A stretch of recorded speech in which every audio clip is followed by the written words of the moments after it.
লাইনচ্যুত Chennai central new Jalpaiguri superfast express. ওড়িশার জাখাপুরা স্টেশনের কাছে লাইনচ্যুত। বৃহস্পতিবার ওড়িশার জাজপুর জেলার জাখাপুরা স্টেশনের কাছে লাইনচ্যুত হয় Chennai central new Jalpaiguri superfast express. এদিন সকাল 8টা নাগাদ ঘটনাটি ঘটে।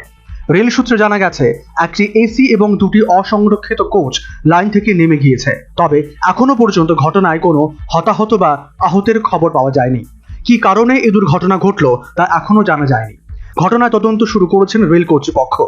ঘটনার পর 3 ঘন্টা ওই লাইনের ট্রেন চলাচল নিয়ন্ত্রণ করা হয়। দ্রুত লাইন মেরামতের কাজ করে রেল।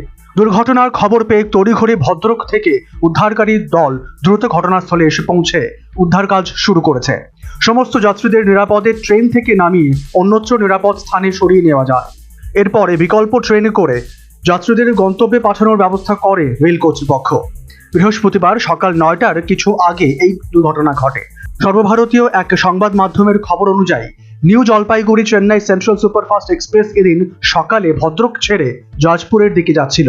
সেই সময় জাখাপুরা স্টেশনের কাছে এই দুর্ঘটনাটি ঘটে। জানা যাচ্ছে, স্টেশনের কাছে আপ লাইনে ট্রেনটি যখন যাচ্ছিল সেই সময় পরপর দুটি কোচ লাইনচ্যুত হয়ে যায়। এক যাত্রী জানান, হঠাৎ করেই প্রবল ঝাঁকুনি অনুভব হয়। আতঙ্কে ট্রেনের মধ্যে রীতিমতো হুড়োহুড়ি পড়ে যায়। তড়িঘড়ি ট্রেন থেকে নেমে পড়েন অনেকেই।